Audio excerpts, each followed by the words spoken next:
अपने पास में है रॉयल इनफील्ड की नई गोरिल्ला 450 एपेक्स एडिशन। अगर आप इस बाइक का एपेक्स एडिशन लेना चाहते हैं तो उसके लिए आप लोग को 7 से 8 हज़ार रुपये एक्स्ट्रा देने पड़ेंगे। अब इस एपेक्स एडिशन में क्या क्या चीज़ें आप लोग को मिल जाती है वो आज की वीडियो में आप लोग को बताऊंगा। और ये बाइक लेने के बाद में अगर आप इसको सिटी या फिर ट्रैफिक के अंदर में चलाते हैं तो ये भाई माइलेज कितनी निकाल के देती है वो भी मैं आज की वीडियो में आप लोग को बताऊंगा। 2 रीजन होते हैं बाइक लेने के, एक तो शौक रीजन होता है और दूसरा रीजन होता है भीड़ भाड़, और तीसरा रीजन होता है कि अच्छी माइलेज हमें मिल जाए, अच्छी लुक्स हमें मिल जाए। तो माइलेज जानना भी बहुत ही ज़्यादा जरूरी है। इस वजह से मैं इसको लेके सिटी और हैवी वाले ट्रैफिक के अंदर में इस बाइक को चलाने वाला हूँ। पेट्रोल पंप के ऊपर में हम आ चुके हैं भाई, और सबसे पहले अब पेट्रोल को मैं फुल करा लेता हूँ। वैसे तो फुल ही है, ऑटो कट तक फुल कर दो, पर फिर भी चलो। पेट्रोल जैसे देख रहे होगे तो पूरी ऊपर तक जो है यहाँ पे आ रखा है। देखो थोड़ा सा हिलाऊंगा तो बाहर भी निकल के गिर जाएगा। अब इसको कर देते हैं बंद। वैसे तो अपनी टंकी फुल थी बट फिर भी 1.84 लीटर जो है इसके अंदर में पेट्रोल आ चुका है। सबसे पहला काम क्या करता हूँ भाई, जो इसकी ट्रिप है उसको यहाँ पे 0 कर देता हूँ। देखो ट्रिप 1 में ये बाइक चली 659 किलोमीटर और 28 का माइलेज मुझे दिखा रही है। ट्रिप 2 जो है मैंने यहाँ पे 0 कर दिया, एवरेज वगैरह सब कुछ 0 हो चुके हैं और बाइक बिल्कुल ब्रांड न्यू है। 1395 1395 किलोमीटर जो है सिर्फ अपनी बाइक यहाँ पे चली है। ये बाइक ना भाई मैं दिल्ली वाले बिल्कुल ट्रैफिक के अंदर में चला रहा हूँ और बिल्कुल शाम का टाइम हो रखा है, 5 बज रखे हैं, ऑफिस आवर भी यहाँ पे खत्म हो रखा है। इतने भर भर के ट्रैफिक के अंदर में इस बाइक को लेके आया हूँ। सबसे पहली चीज़ जो मैंने इस बाइक के अंदर में नोटिस की है, सिर्फ एपेक्स एडिशन की मैं बात नहीं कर रहा, जो ये गोरिल्ला 450 पहले भी आ रही थी ना उसके अंदर में भी सेम प्रॉब्लम थी। अभी करीबन मैं इसको 10-12 किलोमीटर से ही चलाया है। 10-12 किलोमीटर के अंदर में क्या हो गया कि जो इसका इंजन है वो इतनी ज़्यादा हीट देने लग जाता है कि पैर में पूरी यहाँ ऊपर तक में हीट आने लग जाती है। तो मुझे ऐसे लगता है कहीं इस बाइक को हम ज़्यादा ही लंबा ले गए, मान लो 200-300 किलोमीटर खींच लेंगे तो यहाँ ऊपर तक में इस बाइक के अंदर में हीट आने लग जाएगी। बाकी जैसे बाइक चलती रहती है तब वो इतना ज़्यादा फील नहीं होता, बट हाँ शुरुआत में ना आपको फील होगा। जैसे कहीं ट्रैफिक के अंदर में रुकोगे तो भाई ये गरम गरम आराम से फील होता है, हाथ भी ऐसे ऊपर करोगे ना तो यहाँ पे ये फील होता है। दूसरी चीज़ जो मैंने इस बाइक के अंदर में नोटिस की है, देखो शौकीनी चीज़ जो भी रहती है वो भाई हमेशा ही पॉजिटिव की तरफ में नहीं रहती है, वो कभी नेगेटिव की तरफ में भी चली जाती है। और मुझे इस बाइक के अंदर में शौकीनी चीज़ एक लगी, ये जो मिरर्स आप देख रहे हो ना, ये देखने में तो बहुत अच्छे लगते हैं भाई, दूर से अच्छे लग रहे हैं, जो स्टाइलिश सी लुक दे रहे हैं, बट इनके अंदर में से जो व्यू है वो इतना अच्छा नहीं आ पाता है। जो कंपनी शुरुआत में मिरर्स देती है उनके अंदर में से बहुत अच्छा व्यू आता है, बट इनके अंदर में से भाई कहीं ना कहीं व्यू कट जाता है और एकदम जैसे सडन में आप लोग को देखना पड़े ना तो भी भाई इनके अंदर में से इतना अच्छा व्यू नहीं आता है। बट शौक के लिए देखने में वो सारी चीज़ें भाई बाइक के अंदर में बहुत ज़्यादा अच्छी सी लगती है दोनों चीज़ें। दिल्ली वाले ट्रैफिक के अंदर में ना भाई ये वाला सीन है, अगर आपकी बाइक गलती से भी बंद हो गई ना तो भाई P P P P P P इधर उधर से एकदम में बजाने लग जाएंगे, मतलब बिल्कुल डंडा सरका देंगे इंसान के कि हटा फटाफट से हटा। ट्रैफिक के अंदर में भाई मुझे इस बाइक को हैंडल करने के अंदर में कोई भी दिक्कत नहीं आ रही है। लगभग जैसे मैंने बताया ना कि 190 किलो का वेट इस बाइक का है, बड़ी आराम से जो है ये बाइक चल रही है, हैंडल करने में कोई भी दिक्कत नहीं है। आप यूँ मत सोचना कि आपकी छोटी हाइट है या थोड़ा सा मतलब आप इतना वजन को नहीं झेल पाओगे, तो ऐसा कुछ नहीं है भाई, चलाने में बिल्कुल कंफर्टेबल ही रहती है। और 6 फुट के लिए तो भाई पैर भी जो है बिल्कुल फ्लोर को अच्छी तरीके से टच करने लग रहे हैं। पूरी धूप है ना, जब भी इसके मीटर के अंदर में आप देखोगे तो बिल्कुल साफ दिख रहा है। वैसे ऑटोमेटिक के अंदर में एडजस्ट हो रखा है। वो ऑटोमेटिक में क्या हुआ, इसने 5 बजे शायद हो गया होगा कोई टाइम वाइम से, तो इसके क्या हो गया ब्लैक अपीयरेंस यहाँ पे आ गया।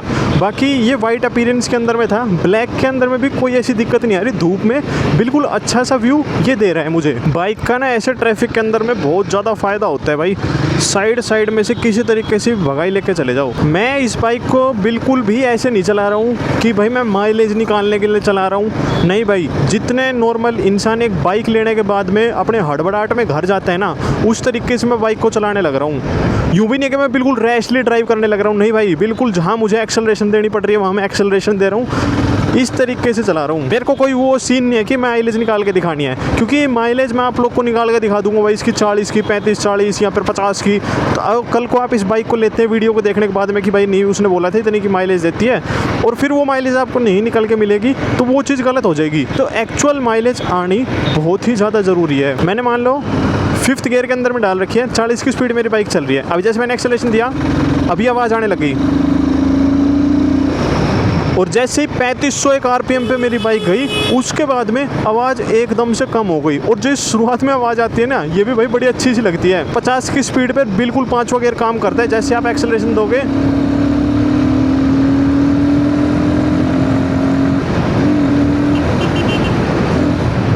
यार मज़ा तो आता है भाई बाइक को भगाने में सच में। अभी पता नहीं भाई इस बाइक ने कौन सी रात को पढ़ लिया और कौन से दिन को पढ़ लिया। थोड़ी देर पहले तो इसकी ये ब्लैक अपीयरेंस, अरे क्या कर रहे हैं यार, थोड़ी देर पहले तो इसका ये ब्लैक अपीयरेंस हो रखा था, अब ये पूरा वाइट अपीयरेंस हो गया। अगर बाइक को लेके आप कहीं ऐसे कर्व वाले रोड के ऊपर में भी जा रहे हैं ना भाई, तो हाँ कॉन्फिडेंस तो रहता है भाई बाइक में। और ब्रेकिंग भी ना बाइक की बहुत ज़्यादा अच्छी है।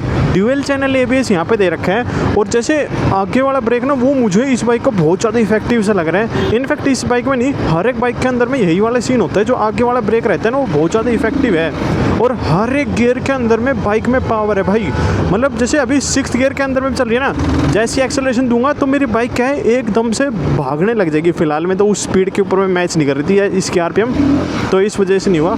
बाकी हर गियर के अंदर में पावर दे रखी है। ऐसे नहीं है कि एक गियर में जाके डल पड़ गया या फिर एक वो लीनियंट या फिर स्मूथ राइड बनाने के लिए, नहीं भाई। ये वाला जो माइलेज टेस्ट है ना, ये सिटी प्लस ट्रैफिक नहीं है, ये है सिर्फ ट्रैफिक वाला माइलेज टेस्ट। 10 किलोमीटर में बाइक को फ़िलहाल मैं चला चुका हूँ। और भाई ये बाइक जो मुझे माइलेज यहाँ पे दिखा रही है ना 32, अरे हटा ले यार, 32 किलोमीटर पर लीटर की यहाँ पे दिखा रही है पूरे एक्सट्रीम वाले ट्रैफिक के अंदर में। सिटी ट्रैफिक के अंदर में तो आपको भाई फिर भी खुला मिल जाएगा, मतलब यूँ है थोड़े बहुत मोड़ आएंगे, ब्रेकर्स आएंगे, वहाँ पे यार आपको आराम से निकालनी पड़ेगी।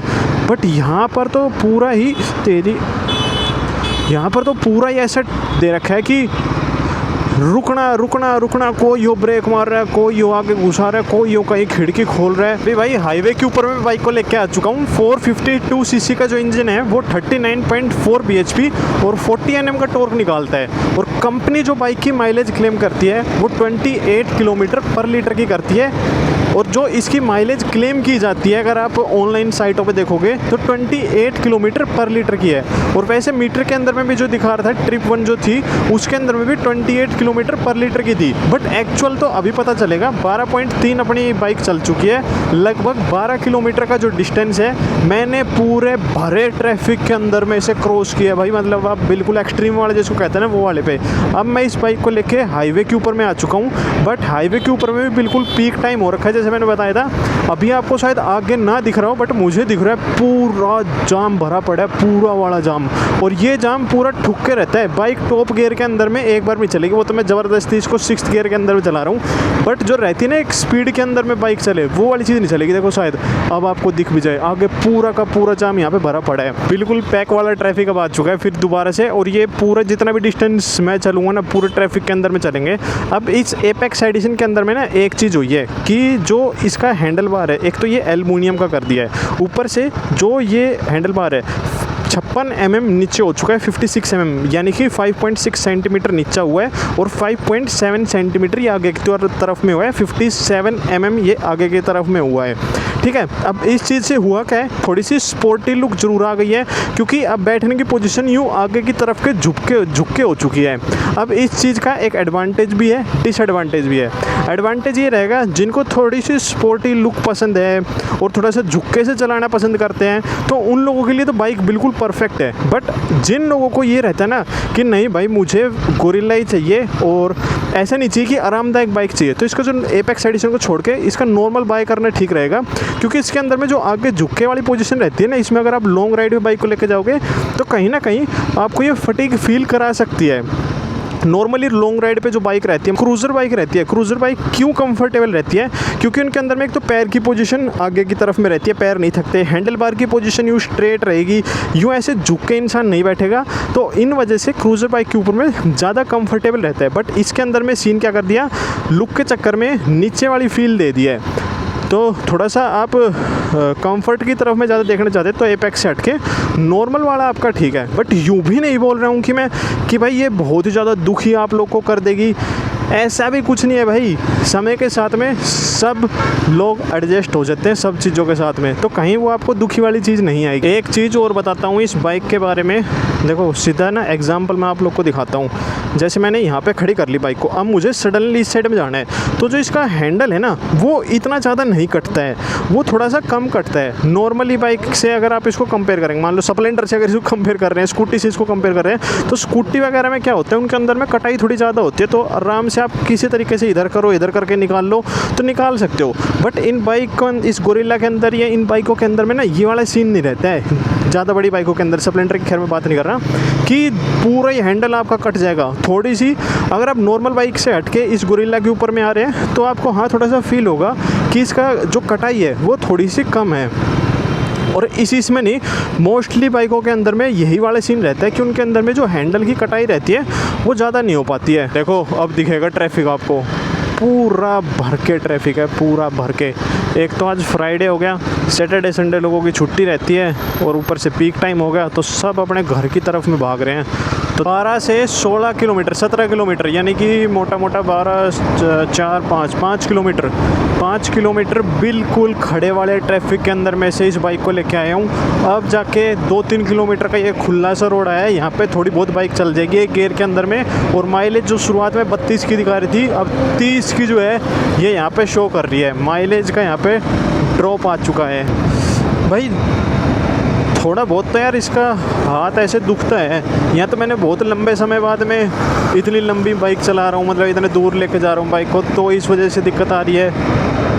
थोड़ा तो फील होता है। जो इसका ब्रेक है या फिर क्लच वाला चीज़ है वो ज़्यादा दूर नहीं है और वो ज़्यादा हार्ड भी नहीं है, ठीक दे रखी है बिल्कुल वो। उसके अंदर में आपको कुछ ऐसा ज़्यादा महसूस या फिर फटीग नहीं होगी।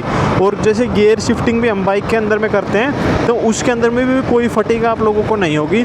अभी जितना भी मैं इस बाइक को ट्रैफिक के अंदर में से चला के लेके आया हूँ तो ऐसा भी मुझे कहीं दिक्कत नहीं आ रही थी कि बार बार मेरे को बाइक को up shift, down shift, first gear, second gear इस तरीके से करके उठाना पड़ रहा है। नहीं, बिल्कुल बढ़िया तरीके से आसानी से सेकंड गियर के अंदर में चलने लग रही थी, तो बार बार बाइक में गियर की भी दिक्कत नहीं आ रही थी। देखो मैं आपको लोग को लाइव दिखाता ही हूँ, सीधी चीज़ करके दिखा के।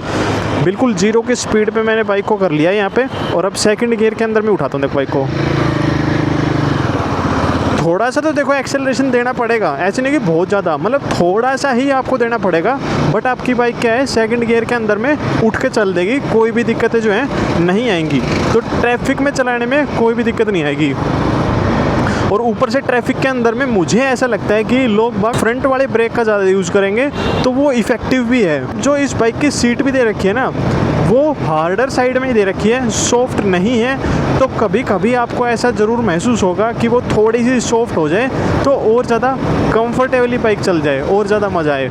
बट ठीक है, हार्ड के एक अलग ही मज़े रहते हैं भाई। हार्ड के ऊपर में इंसान ज़्यादा जल्दी नहीं थकता, सॉफ्ट के ऊपर में इंसान ज़्यादा जल्दी थकता है। ऐसा नहीं कि बाइक की RPM ज़्यादा जा रही है, इंजन ज़्यादा रैव हो रहा है तो वाइब्रेशन ज़्यादा आ रही है, नहीं, वो बिल्कुल ओके है। मोटा मोटी 26 किलोमीटर जो ये बाइक है बिल्कुल ट्रैफिक के अंदर में चली है।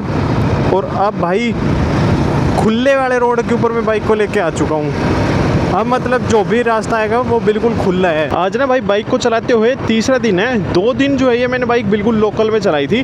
32 किलोमीटर पर मैंने बाइक को छोड़ा था और अभी आप देख रहे होगे कि 44.3 किलोमीटर चल चुके हैं। 10 से 12 किलोमीटर मैंने इसको बिल्कुल लोकल वाले एरिया के अंदर में चलाया, गाँव वाले एरिया के अंदर में चलाया है। जो मुझे अब इस बाइक को चलाते वक्त में फील हुआ ना कि जो इसका सस्पेंशन है वो थोड़े से हार्डर साइड के अंदर में ही दिए गए हैं। मतलब उनका ऐसा कुछ नहीं कि आपको ज़्यादा दिक्कत करेंगे, ठीक है, बट वो थोड़े से हार्डर साइड में ही हैं। अब भाई आ चुके हैं हम दोबारा से पेट्रोल पंप के ऊपर में। अब इस बाइक को दोबारा से ऑटो कट तक में फुल कराते हैं और फिर पता चलेगा असली। देखो एग्जैक्ट जो है अपनी बाइक चली है 45.7 किलोमीटर और 28.2 का ये मुझे माइलेज दिखाने लग रही है। वैसे तो फुल ही है। अभी देखो दोबारा से मैं इसको ऑटो कट तक में फुल करा रहा हूँ भाई। चलो सर,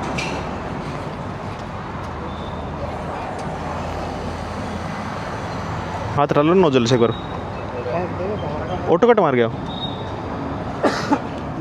हाँ ये आ गया बिल्कुल ऊपर, ये देखो पूरा ऊपर तक में फ्यूल आ चुका है और बाइक के अंदर में आया है 1.38 लीटर। मेरी बाइक टोटल चली थी 45 किलोमीटर और बाइक के अंदर में आया था 1.38 लीटर का पेट्रोल, इस हिसाब से दिया 32.6 का माइलेज। और ये जो मैंने माइलेज टेस्ट किया था ये आप लगा लो कि 80% ट्रैफिक के अंदर में था और सिटी के अंदर में था। सिटी में भी भर भर के ट्रैफिक था।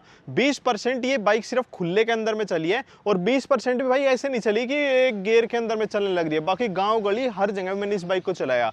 तो 32 की माइलेज कोई बुरी माइलेज नहीं है, एक नंबर की माइलेज जो इस बाइक ने मुझे निकाल के दी है। अब मैं एक चीज आप लोग को बोल रहा था कि इस बाइक के जो सस्पेंशन है वो थोड़े से स्टिफर साइड ही दिए गए हैं। अब उसका ये फायदा रहेगा, देखो अगर आप गड्ढे या टूटे फूटे गांव गली में चलाते हो तो आपको हाँ महसूस होगा कि थोड़ी स्टिफ है, बट अगर आप इसको हाईवे पे लेके निकलते हैं तो वहां पे स्टेबिलिटी बाइक की और ज्यादा अच्छी बन जाती है। अब इस एपेक्स एडिशन के अंदर बताता हूँ क्या क्या चीजें कंपनी ने चेंज की है। देखो हेडलाइट के ऊपर में जो आप ये काउल देख रहे हो ये इस बाइक के अंदर में नया एड ऑन कर दिया है।